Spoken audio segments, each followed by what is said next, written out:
అస్సలాముఅలైకుం అందరికీ నమస్కారం. మీరు చూస్తున్నది టీడీ న్యూస్ కేఎన్ఆర్.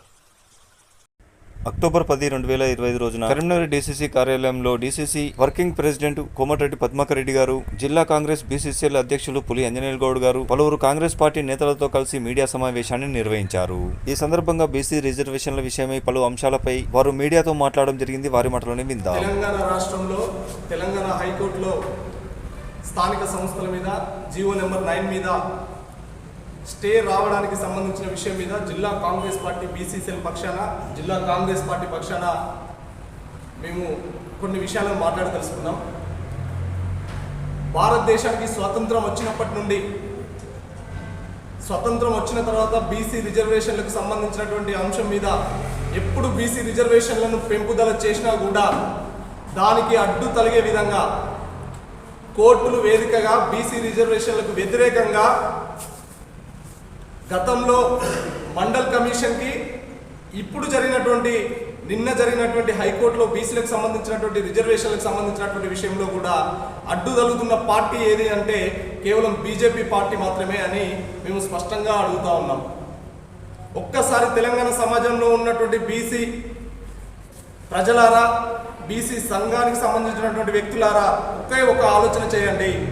ఎంతో కష్టపడి భారతదేశం గర్వించదగ్గే విధంగా స్వతంత్ర భారతదేశంలో మొట్టమొదటిసారిగా గౌరవనీయులు ముఖ్యమంత్రి రేవంత్ రెడ్డి గారి ఆధ్వర్యంలో, రాష్ట్ర మంత్రివర్యులు పొన్నం ప్రభాకర్ గారి పర్యవేక్షణలో బీసీ కులగణన చేపట్టి దానికి అనుగుణంగా సర్వే చేసి అన్ని రకాలుగా, అన్ని పద్ధతులుగా చట్టానికి లోబడి ఎక్కడా కూడా చిన్న మిస్టేక్ జరగకుండా ఎంతో ప్రతిష్టాత్మకంగా రేవంత్ రెడ్డి గారి ప్రభుత్వం, కాంగ్రెస్ ప్రజాపాలన వచ్చిన తర్వాత ఎంతో ప్రతిష్టాత్మకంగా చేపట్టినటువంటి బీసీ కులగణన మీద బీసీలు ఎంత ఉన్నారో బీసీలకు అంతా అనే నినాదంతో 42% రిజర్వేషన్ తీసుకొచ్చి దాన్ని ఆర్డినెన్స్ రూపంలో శాసనసభలో బిల్లు ఆమోదింపజేసి గవర్నర్ దగ్గరికి పంపినప్పటి నుంచి మొదలు, అంటే గత 2 సంవత్సరాలుగా జరుగుతున్న ప్రక్రియను చివరి దశలో 42% బిల్లు ఆమోదింపజేసి గవర్నర్ దగ్గరికి పంపిస్తే ఇక్కడ ఉన్నటువంటి కుటిల రాజకీయ నాయకులు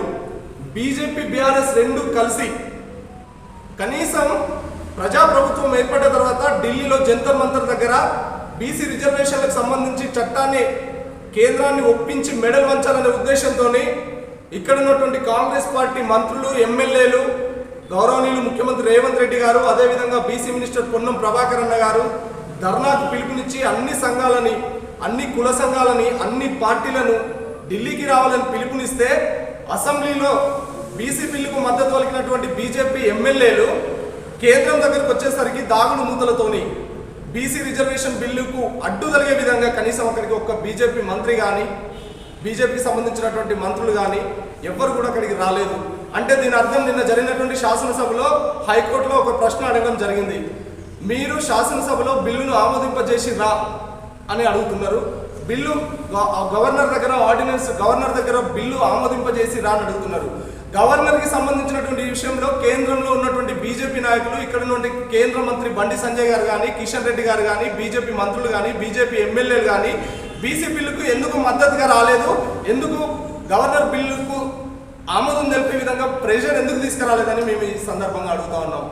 అంటే దేశ చరిత్రలో రేవంత్ రెడ్డి కానీ, పొన్నం ప్రభాకర్ గారు కానీ ఎక్కడ సువర్ణాక్షరాలతో లిఖించబడి బీసీ రిజర్వేషన్ తీసుకొచ్చినటువంటి మొట్టమొదటి రాష్ట్రం తెలంగాణ రాష్ట్రం కాంగ్రెస్ పార్టీ ఆధ్వర్యంలో అవుతుంది అనే ఒకే ఒక భయంతో, కుటిల రాజకీయంతో ఈరోజు బీసీ బిల్లుకు అడ్డు కలిగి స్టే తీసుకురావడానికి బీజేపీ, అదేవిధంగా బీఆర్ఎస్ కుట్ర పన్ని కనీసం నిన్న మా మంత్రి గారు కానీ, పొన్నం ప్రభాకర్ గారు కానీ, అదేవిధంగా ముఖ్యమంత్రి గారు కానీ నిన్న 2 ప్రశ్నలు అడుగుతూ ఉన్నారు.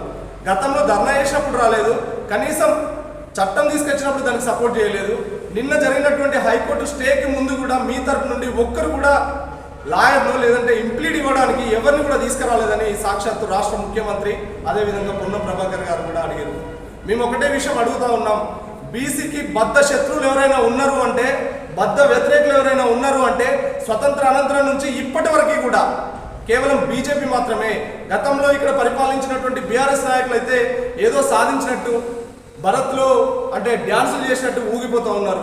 బీసీలు అంటే మీకు ఎందుకు ఇంత అలుసు?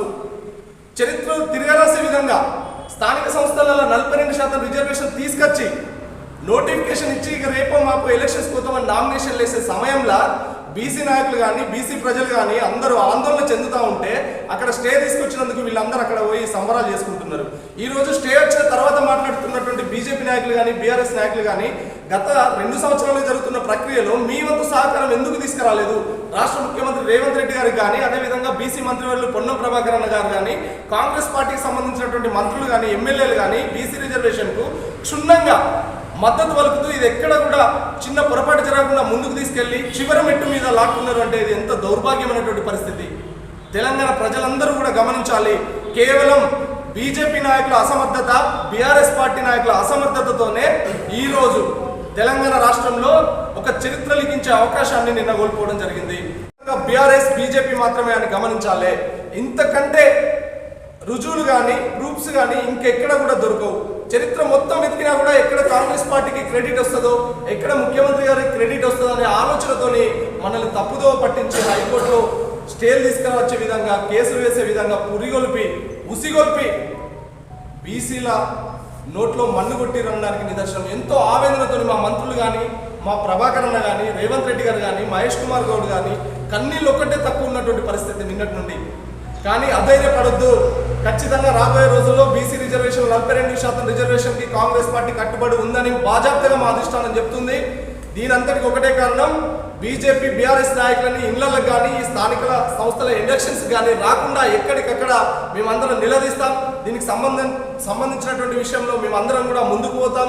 కాబట్టి దీనికి సంబంధించిన విషయంలో బీజేపీ బీఆర్ఎస్ నాయకులు ఖచ్చితంగా క్షమాపణలతో పాటు ఇకనైనా కళ్ళు తెరిచి బీసీ రిజర్వేషన్లకు మద్దతు పలకాలని ఈ సందర్భంగా తెలియజేస్తున్న పులి ఆంజనేయులు గౌడ్, జిల్లా కాంగ్రెస్ బీసీసీఎల్ చైర్మన్.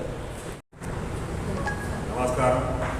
ముఖ్యంగా ఈరోజు కాంగ్రెస్ పార్టీ తరఫున డీసీసీ వర్కింగ్ ప్రెసిడెంట్గా మీ ముందర ఈరోజు ప్రెస్ మీట్ పెట్టడానికి ముఖ్య కారణం ఏంటంటే, నిన్న జీవో నెంబర్ 9 మీద మన హైకోర్టు స్టే ఇవ్వడం జరిగింది. ఎలక్షన్లు బ్రేక్ కావడం జరిగింది. ఇందులో ముఖ్యంగా మనం చెప్పుకోవాల్సిన అంశం ఏంటంటే, బీపీసీ ప్రధానమంత్రి అయినప్పుడు మండల కమిషన్ తెచ్చి 27% బీసీలకు రిజర్వేషన్ తీసుకురావడం అనేది మనందరికీ తెలిసిన విషయమే.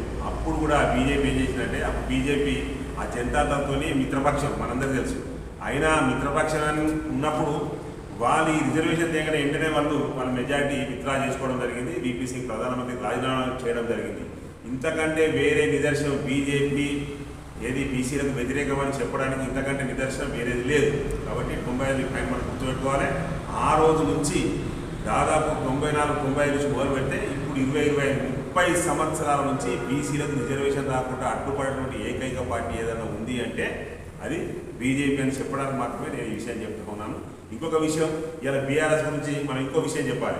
ఆ రోజు తెలంగాణ తెచ్చింది నేనే, ఇచ్చింది నేనే అటువంటి ఎవరైతే మన కేసీఆర్ గారు మాట్లాడుతూ ఉన్నారో, కేసీఆర్ గారికి మరియు కేటీఆర్ గారికి హరీష్ రావు గారు సూటి ప్రశ్న ఏంటి అంటే, ఆ రోజు మీరు పార్లమెంట్లో ఇద్దరు ఉన్నప్పుడే ఆ తెలంగాణ బిల్లుకు మద్దతు ఇచ్చి తెలంగాణ రావడానికి సోనియా గాంధీ కాలు మొక్కి తెలంగాణ తెచ్చినటువంటి వ్యక్తి మన పొన్నం ప్రభాకర్ గౌడ్ గారు. అటువంటి పొన్నం ప్రభాకర్ అన్న ఈరోజు 42% రిజర్వేషన్ మీద ఇదే ప్రభుత్వం ఆ రోజు సోనియా గాంధీ నొప్పించిండు, ఈరోజు రేవంత్ రెడ్డి గారు నొప్పించి దాదాపు బిల్లు పెట్టడం జరిగింది. ఆ బిల్లును ఉభయ సభలో ఎమ్మెల్సీ ఎమ్మెల్యే సభలో ఆమోదించి రాష్ట్రపతి పంపడం జరిగింది మార్చిలో. అదేవిధంగా దాని మీద డెడికేషన్ కమిషన్ వేసి ప్రతి ఇంటికి పంపించి ఎలక్షన్ కమిషన్కు ఏ విధంగా అయితే నివేదిక సమర్పించినామో అదేవిధంగా రాష్ట్రపతికి నివేదిక సమర్పిస్తే అది రాష్ట్రపతి ఏం చేసిండు, ఆయన దగ్గర ఉంచుకున్నాడు. అది పంపిన తర్వాత ఆర్డినెన్స్ రిలీజ్ చేశారు. ఆర్డినెన్స్ రిలీజ్ చేస్తే గవర్నరు మొన్న సెప్టెంబర్ ఆర్డినెన్స్ రిలీజ్ అయింది. ఇంకా మన 3 నెలల టైం ఉన్నది. ఈయన కుర్చీలో పెట్టుకున్నాడు. ఇప్పుడు మళ్ళీ ఏమైంది, ఎలక్షన్ కొరకు నోటిఫికేషన్ కూడా ఈరోజు జీవో నెంబర్ 9 రిలీజ్ చేసి 42% రిజర్వేషన్లకు ఈరోజు చట్టం మేము చేసే ప్రతి పని సామ వేద దండ అన్ని రకాలైన చర్యలు ఈరోజు కాంగ్రెస్ పార్టీ చేసుకున్నది. బీజేపీకి వ్యతిరేకంగా ఉన్నా మంచిదేనని మేము ఈరోజు కొట్లాడుతూ ఉన్నాం. ఇంతకంటే ఎక్కువ మేము చేయాల్సింది ఇంకా ఏమున్నా భవిష్యత్తులో కూడా కాంగ్రెస్ పార్టీ చేస్తారని చెప్తా ఉంది. కాబట్టి తప్పకుండా బీసీలకు ఈరోజు కాకుండా 45% రిజర్వేషన్ ఇచ్చే న్యాయం జరిగే వరకు కాంగ్రెస్ పార్టీ పోరాడతారని సందర్భంగా తెలియజేస్తా ఉన్నాను. ఇంకా ముఖ్యమైనటువంటి విషయం ఏంటంటే, ఈరోజు మన తెలంగాణలో 8 సీట్లు ఈరోజు మనం బీజేపీలకు ఇచ్చాం. అదేవిధంగా 39 సీట్లు ఈరోజు బీఆర్ఎస్కి ఇచ్చినాం. కానీ ఢిల్లీలో సభ జరిగిన ఎక్కడైనా ఓన్లీ అసెంబ్లీలో మాత్రమే మద్దతు ప్రకటిస్తున్నామని చెప్పారు, కానీ బహిరంగంగా వాళ్ళు ఎక్కడ ప్రకటించలేదు. నిన్న అంత హైడ్రామా జరుగుతూ ఉంటే మన కేటీఆర్ గారు ఏం చేసిండు, ఇలా బస్ పెంచినని హైదరాబాద్ పోయి బస్ భవన్ పోతా ఉన్నాం. అంటే ఇక్కడ బీసీలకు చిత్తశుద్ధి ఉందా, ఇక్కడ ఏం జరుగుతూ ఉన్నది, ఇక్కడ ఏం జరగాలి, దీని మీద ఆయన పట్టించుకోకుండా ఈ మ్యాటర్ను డైవర్ట్ చేయాలనే ఉద్దేశంతోనే నిన్న బస్ భవన్ చూసిన కేటీఆర్ వేయండి. అదేవిధంగా ఈ రిజల్ట్ ఏదైతే హైకోర్టు స్టే ఇచ్చినటువంటి న్యూస్ రాగానే వెంటనే వాళ్ళు ఇలా కావాలంటే మనందరూ సెల్ ఫోన్లో ఉండవచ్చు, మంచి ఎవరు అలవాటు చేసుకొని సంతోషాన్ని వ్యక్తం చేస్తూ ఉన్నాను కూడా సందర్భంగా వ్యక్తం చేస్తా ఉన్నాను. మీకు మరొకసారి బండి సంజయ్ గారు కావచ్చు, అదేవిధంగా బీఆర్ఎస్ నాయకులు కేటీఆర్ కావచ్చు, మరొకసారి హెచ్చరిస్తూ ఉన్నాం కాంగ్రెస్ పార్టీ జిల్లా పక్షాన. దయచేసి ఇప్పటికైనా మీరు బీసీలు తింటున్నటువంటి వారి దగ్గరకు వచ్చినటువంటి పల్లెంలో ఈరోజు తినే ముద్దలు మీరు ఎత్తగొట్టినని కూడా సందర్భంగా నేను తెలియజేస్తా ఉన్నాను. దయచేసి ఇప్పటికైనా మీరు కాంగ్రెస్ పార్టీ సంపూర్ణంగా మద్దతు పలకండి. మేము కూడా కాంగ్రెస్ పార్టీ సంపూర్ణంగా మద్దతు పలుకుతూనే ఆ రోజు తెలంగాణ రావడం జరిగింది. ఆ రోజు మేము అధికారంలో ఉన్నాం కాబట్టి ఢిల్లీలో తెలంగాణ బిల్లును పాస్ చేయించింది సోనియా గాంధీ గారు. ఈరోజు బీజేపీ అధికారంలో ఉంది కాబట్టి అది ఏంటంటే ఇది సెంట్రల్ గవర్నమెంట్ ఇష్యూ అయిపోయింది కాబట్టి తప్పకుండా బీజేపీ వాళ్ళు చొరవ తీసుకొని బీసీలకు 42% రిజర్వేషన్ చేసి చట్టాలు చేయాల్సిన విజ్ఞప్తి చేస్తూ ఉన్నారు. ఇంకొకటి ఏమంటారంటే 69% ఏ విధంగా అయితే జయలలిత తమిళనాడులో చేసిందో మరి మీరు కూడా ఇక్కడ చేయొచ్చు అంటే అప్పటి పరిస్థితులు వేరున్నాయి, ఇప్పటి పరిస్థితులు వేరున్నాయి. అయినా కానీ మేము ఈరోజు బీజేపీ గవర్నమెంట్ ఒకవేళ సెంట్రల్లో ఒప్పుకుంటే తప్పకుండా 42% మనకు రిజర్వేషన్ వస్తుంది. కాబట్టి ఇప్పుడు మా పరిధిలో ఉన్నటువంటి బాధ్యతను ఏదైతే ఉందో బీజేపీ వాళ్ళు తీసుకొని 42% బీసీలకు ఇంప్లిమెంట్ చేయాలి. లేదంటే భవిష్యత్తులో ఒక్క బీసీ కూడా బీజేపీకి ఓటేద్దని, బీఆర్ఎస్ కూడా ఓటేద్దని ఈ సందర్భంగా నేను ప్రతిముఖంగా తెలియజేస్తా ఉన్నాను. ఈ అవకాశం కలిగిన మీడియా మిత్రులందరికీ ధన్యవాదాలు. నాతోటి కాంగ్రెస్ పార్టీ కార్యకర్తలు కూడా నమస్కారం తెలియజేస్తా ఉన్నాను. జై హింద్, జై కాంగ్రెస్. Padmakar Reddy, working president, Karimnagar. ఈ కార్యక్రమాన్ని మీకు సమర్పించిన వారు ఆల్ ఫోర్స్ విద్యా సంస్థలు కరీంనగర్ మరియు Paramita schools Mankamathota Padmanagar Karimnagar, Tejas defence academy and junior college Kothapalli Karimnagar, Shri Chaitanya junior college Karimnagar, SVJC junior college Tigalutapalle Karimnagar, Saint George CBSE international school paradise school Kothapalli Rekurthi Karimnagar, Maner schools Mankamathota Padmanagar Karimnagar, Oxford schools Ramnagar Kamanpur Karimnagar, Bansal classes junior college Karimnagar. కార్యక్రమం సమాప్తము. అస్సలాము అలైకుం, నమస్కారం, ధన్యవాదాలు.